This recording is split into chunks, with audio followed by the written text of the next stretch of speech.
It was a regular, cloudy morning in London. The sky was gray, and light rain tapped against the windows, as students from Thomas's Battersea School zipped up their coats and got ready for a special class outing. Among the children was Princess Charlotte, the daughter of Prince William and Kate Middleton. At just 8 years old, Charlotte had already learned how to smile politely, listen to instructions, and behave like a proper young royal. But she was also a curious and kind-hearted girl who noticed things others didn't. That day, the students were visiting a nearby community shelter. The shelter was hidden between tall buildings and didn't look fancy at all. Its paint was peeling, the front door creaked loudly, and the air smelled slightly musty. Most of the kids looked around quickly and talked among themselves, not thinking much of the place. But Charlotte paid attention. She always did. As the group was guided through the shelter, they saw rooms filled with old books, second-hand toys, and long tables used to serve warm meals. Charlotte walked behind her classmates, her eyes scanning every corner. That's when she saw her, a little girl sitting quietly in the corner of the room, almost blending into the shadows. The girl's coat was too big for her body, her hair was tangled, and her fingers were red from the cold. But what stood out most were her eyes. They weren't just watching. They were hoping someone would notice her.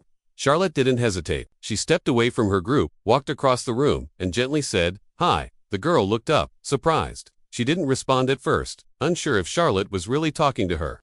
Charlotte smiled again and introduced herself. "I'm Charlotte. What's your name?" The girl blinked and replied softly, "Illa." The two girls began to talk. Charlotte sat on the floor beside Illa, who held a worn-out book in her lap. Illa said it was about a dog who got lost and found his way home. Charlotte nodded excitedly. "I read that one too. It made me cry." Illa gave a small smile, and the two continued talking. They didn't care that one was a princess and the other was homeless. For those few minutes, they were just two girls sharing stories. Illa told Charlotte that she used to go to a school nearby, but her mom got sick and lost her job. They had to leave their home and move into a shelter. Now, they shared a room with other families and came to the center for food and warmth. Charlotte listened carefully. She didn't feel sorry for Isla. She admired her.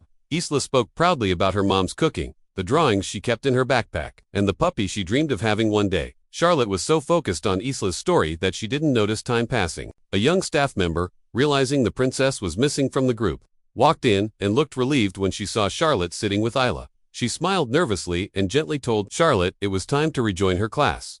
Charlotte stood up, gave Isla a wave, and left the room, but her heart was still with the girl in the corner.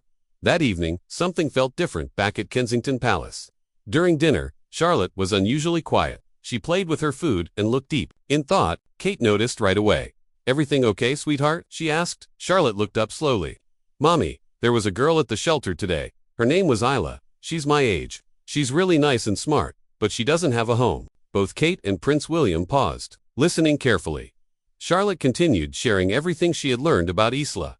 She told her parents how Isla didn't ask for help, didn't complain, and never cried. She was so brave. "Mommy," Charlotte said softly. She didn't even look sad when she talked about sleeping on a mattress with other families. Kate and William exchanged a look, not one of panic or concern, but of deep realization. This wasn't a story they had heard from the news or a charity report. This was something their daughter had seen with her own eyes. It was real, it was raw, and it had clearly touched her deeply. "Do you think she could come here?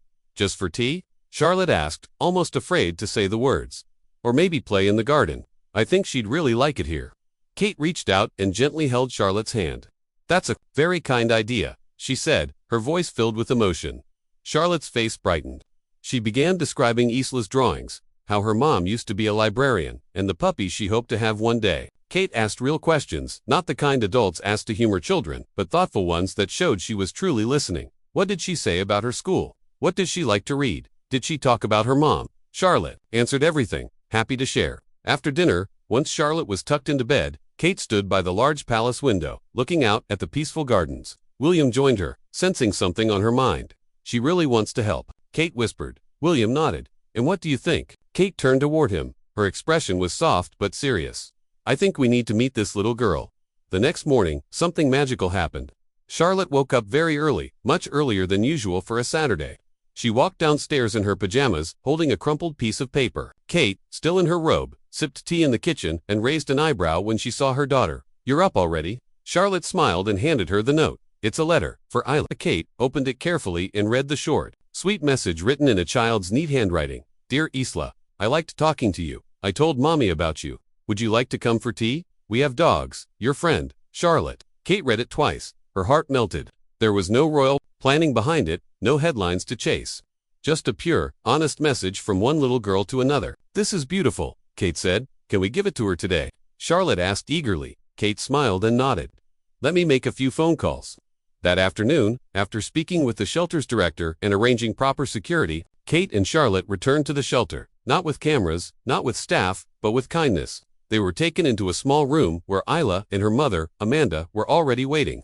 Amanda looked nervous, her face tired, her hands fidgeting, but Kate approached her warmly and kindly said, "I'm Catherine. It's lovely to meet you both." Amanda stood quickly. "Your Royal Highness, I didn't think there's no need for that," Kate replied with a smile. "Charlotte told me about Isla. She clearly made quite the impression." Isla and Charlotte immediately started chatting like old friends. Nearby, Kate spoke quietly with Amanda. She listened carefully as Amanda shared their story, how she lost her job due to illness, how the rent piled up, and how they ended up at the shelter. "We're on the housing list now," Amanda said with quiet strength. "We're doing our best." Kate nodded slowly. "I'd like to help," she said softly. Amanda was surprised. "We didn't expect this." "I know," Kate replied, "but sometimes help should come before expectations." Before leaving the shelter, Kate knelt beside Isla and smiled gently. "We'd love to have you over sometime," she said. "If your mom says it's okay." Isla looked up at her mother, who was now holding back tears. Amanda gave a small nod, and in that moment, something beautiful happened. Two very different worlds, one royal, one struggling, came together through the simple kindness of a child. Charlotte was overjoyed. She hugged Isla tightly and promised to show her the garden, the dogs, and her favorite books. For Charlotte, this wasn't about charity or rules. It was just friendship, pure and honest. Back at Kensington Palace, the excitement was hard to contain. Charlotte was practically glowing as she skipped through the halls. She kept repeating to anyone who would listen. She said yes. "She's coming for tea." The palace staff smiled softly, watching the young princess beaming with joy. Even William was surprised at how deeply this experience had touched Charlotte. Later that night, Kate and William sat together, reflecting on what had just happened. Kate said softly, "You know, I've met thousands of people through royal work, and I've heard many hard stories. But this feels different." This came through Charlotte's heart. It's not about duty or appearances. It's about kindness, about seeing someone and choosing to care. William agreed. "It's easy to get used to palace life, to get comfortable in our world, but Charlotte reminded us what real awareness looks like. She saw Isla, truly saw her, and acted. She did something we adults sometimes forget to do. She listened without judgment." That weekend, plans were quietly made. No press, no photographers. Kate wanted Isla's visit to be peaceful and personal. The staff prepared tea and snacks, and the dogs were let out into the garden. When the day finally came, Charlotte stood by the gate with nervous excitement. As Isla and Amanda stepped out of a modest car, Charlotte ran to greet them. "Hi, Isla, I'm so glad you're here." The two girls hugged, as if they'd known each other forever. Kate welcomed Amanda with warmth and dignity. They walked through the gardens, sat for tea, and talked like equals. Isla and Charlotte played on the grass, chased the dogs, and read books in the sun. For a few hours, there were no differences. In background, no royal protocols, no barriers. There were just two girls, laughing, learning, and bonding. Amanda, sitting with Kate under a canopy, was still overwhelmed by the moment. "I never imagined we'd be here," she said, her voice shaking. "It feels like a dream." Kate smiled and said gently, "I understand. But this isn't about titles. It's about two little girls who found something special in each other." Charlotte and Isla planted a flower together in the garden, marking the beginning of their friendship. The palace gardeners promised to care for it, and Charlotte made Isla promise she'd visit again. That evening, when Isla and Amanda left, Charlotte waved until the car disappeared down the palace driveway. Later that night, she wrote in her journal, something she had just started doing after her school teacher encouraged it. "Today was the best day. Isla came to visit. She is brave and kind. I want to help more girls like her. Mommy says helping is powerful. I think she's right." Though the royal family made no public announcement, news of Charlotte's kind act quietly spread. A staff member had shared the story with someone close, and soon it reached a few news outlets. Headlines didn't scream it but whispered it gently. "Young princess invites homeless friend to palace." People around the world were touched by the story. In a time when headlines were often filled with negativity, this one offered hope, reminding everyone of the power of empathy, especially from the youngest among us. Kate and William didn't try to hide it. Instead, they used the attention to highlight the needs of families like Isla's. Quietly, they made donations to the shelter. They visited again, privately, without cameras, and Kate arranged for new books and educational supplies to be delivered. Amanda later said, "They treated us like real people, not like a cause." That made all the difference. But most of all, it was Charlotte who kept asking questions, who wanted to do more. She began asking about other children in shelters. She asked her teachers how she could help. She even made drawings to send to kids who were lonely. And soon, her actions inspired others. Parents told their children about Charlotte's visit. Schools began organizing kindness projects. One girl's empathy was now creating real change. Kate spoke briefly about the experience at a closed charity event. She said, "Sometimes, as adults, we think we need big solutions to make a difference. But I've learned through my daughter that small acts, like listening to someone's story, writing a letter, or inviting a friend to tea, can change everything." That's what Charlotte did. She reminded us what it means to be human. Princess Charlotte continued to grow with that same open heart. She never forgot Isla. They kept in touch through letters, video calls, and more visits. Their friendship, born from a rainy school trip, grew into something lasting and meaningful. Years later, people would still talk about that moment, not because it was a big royal event, not because it was about politics or power, but because it was about a girl who saw another girl in need and reached out her hand. Princess Charlotte didn't wait for permission or attention. She acted with love, and her mother, the future queen, followed with grace. The world may be full of rules, responsibilities, and expectations, especially for royals. But stories like this remind us that no title is more important than kindness, and no act is too small to make a difference. In the end, it wasn't just Charlotte or Isla who were changed. Everyone who heard their story felt something inside shift. A reminder that even in a world divided by class, background, and status, humanity connects us all. A little princess invited a little girl for tea, but what she really gave her was hope, and what she gave the world was a lesson we all needed to remember. Princess Charlotte had always been known for her bright smile and curious heart, but no one expected what she did one day would touch hearts across the world. It all began when she quietly asked her mother, Kate Middleton, if her new friend Isla could visit Kensington Palace. Now, to most people, this might sound simple, a child asking to bring a friend home, but Isla wasn't just any friend. She was a little girl who had faced more challenges than many adults ever do. Recently, homeless Isla came from a world very different from Charlotte's royal surroundings. Her shoes didn't fit properly. Her clothes were borrowed from donations. Her mother had been trying hard to give her a better life after months of uncertainty, and yet Isla carried herself with grace and quiet confidence, the kind that comes from deep strength. Charlotte, young as she was, saw not a problem to solve, but a person to care for. Kate Middleton paused when Charlotte asked her. This wasn't just a playdate, it was a decision that could stir opinions and perhaps controversy. But Kate, known for her gentle strength and motherly warmth, looked at her daughter and simply said, yes. She had already talked to Prince William, and they had agreed this would be done with care and kindness. No cameras, no public announcements, no media attention, just the children, being children. And so, on a rainy afternoon, Isla stepped through the royal gates of Kensington Palace. Her dress was secondhand, but freshly ironed by her mom. Her shoes, too big for her small feet, had been picked from a donation bin, but her head was held high. Her mom had told her, be polite, be grateful, and most of all, be yourself.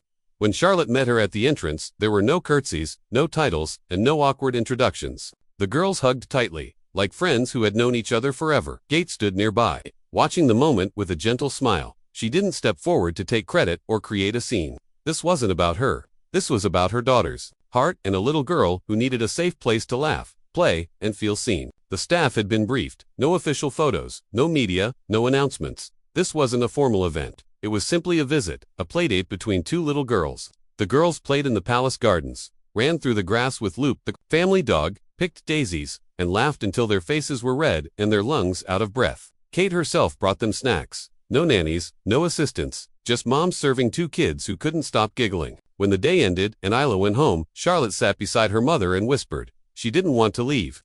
Kate gently wrapped her arms around Charlotte and replied, I know, but she'll be back. What Charlotte didn't know, and what Kate quietly worried about, was how long they could keep the visit private.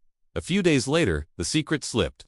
A junior palace staff member, not realizing the sensitivity of the visit, casually mentioned the playdate at a small dinner. Word traveled fast. Within days, rumors began swirling in the media. Who was the girl? Why had she been at the palace? Was this some kind of charity stunt? Was it a photo opportunity disguised as compassion? The tabloids love stories about the royals, especially when those stories involve something unusual. And this one was unusual. A royal playdate with a homeless child. It was unheard of, a break from tradition, a challenge to class lines. A story that felt too simple and too human for the royal world. The royal communication team immediately took notice. Some advisors suggested it would be best to stay quiet, let the news fade out, and protect the family from public scrutiny. It's sweet, but risky. One senior aide said, Others feared the media might twist the story, or that critics might accuse the royals of using the girl's background for publicity. But Kate didn't see it that way. She stood firm. "We don't hide kindness," she said, and with that, she made a brave decision to speak out, not with a press conference, but with a short, heartfelt statement through the Royal Foundation's official channels. The message read, "The Princess of Wales believes every child deserves dignity, safety, and the opportunity to thrive. We are proud that Princess Charlotte responded to another child's circumstances with empathy and compassion. The Royal Foundation will continue supporting families facing hardship." The public response was immediate and beautiful. Social media lit up with messages of support and admiration. Parents shared stories of their own children being inspired by Charlotte's actions. Teachers discussed the story in classrooms. People from all backgrounds commented on how refreshing it was to see the younger generation of royals leading with heart, not just heritage. But the story didn't end there. Quietly, behind the scenes, Kate and her team continued to help ease family. A scholarship was arranged through a partner school. An anonymous donor, likely someone within the royal circle, helped fund safe, stable housing for Isla and her mother in a peaceful part of London. It wasn't flashy or expensive, but it was clean, warm, and secure, a place where Isla could finally feel safe.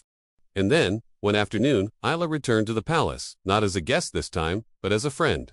Charlotte greeted her with joy, pulling her into the art room the palace staff had prepared just for them.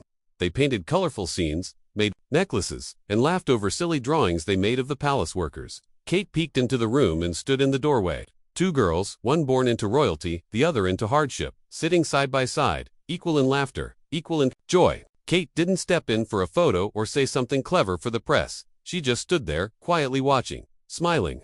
Because in that moment, she knew this wasn't about image. This was about impact. As the months passed, the bond between Charlotte and Isla only grew stronger. They became true friends not because they had to, but because they chose to. And it wasn't long before the rest of the world got to see it. Every spring, Kensington Palace hosts a quiet but important event, a garden gathering for educators, youth leaders, charity workers, and royal supporters. It's not a huge red carpet affair, but it is respected. It's where real change is. Often discussed behind the scenes, that year, something unusual happened. Charlotte appeared at the event, walking hand in hand with Isla. There was no announcement, no flashing lights, no photographers chasing them. But their presence caused a hush to fall across the crowd. Not because Isla was famous, not because she looked different, but because the connection between the two girls felt so natural, so real. Charlotte didn't introduce Isla as a special guest or explain her background. She simply said, "This is my friend, Isla." The two girls ran off toward the daisies and the games, while the adults looked on in silence, some with misty eyes. One youth worker later said, "I've been to dozens of these events, but today was different." Charlotte wasn't performing. She was just being herself. In Isla, she belonged there. For the first time, people saw what true inclusion looked like, not a speech, not a campaign, but a simple act of friendship. Kate stayed in the background, standing next to Amanda, Isla's mother. They didn't speak much. They didn't need to. Amanda looked at her daughter and quietly said, "She's happy." Kate replied, "She deserves to be." In the weeks that followed, Isla's life began to transform. She settled into her new school and made more friends. Her teachers described her as bright, kind, and thoughtful. Her mother found part-time work through a quiet referral and later moved into a permanent home. The media stopped chasing the story. And that's how everyone wanted it. Quiet, normal, human.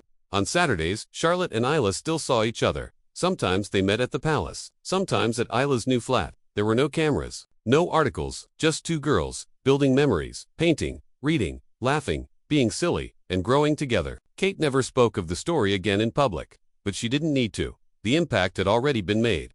People remembered the kindness. They remembered the courage. And they remembered that moment when tradition gave way to compassion.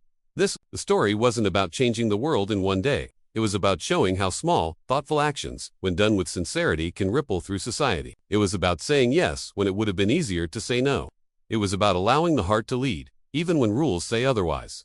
Charlotte's act of friendship may seem small in royal terms, but in human terms, it was powerful. And Kate's quiet support showed the kind of leadership the world needs more of. Not loud, not showy, but strong, calm, and filled with love.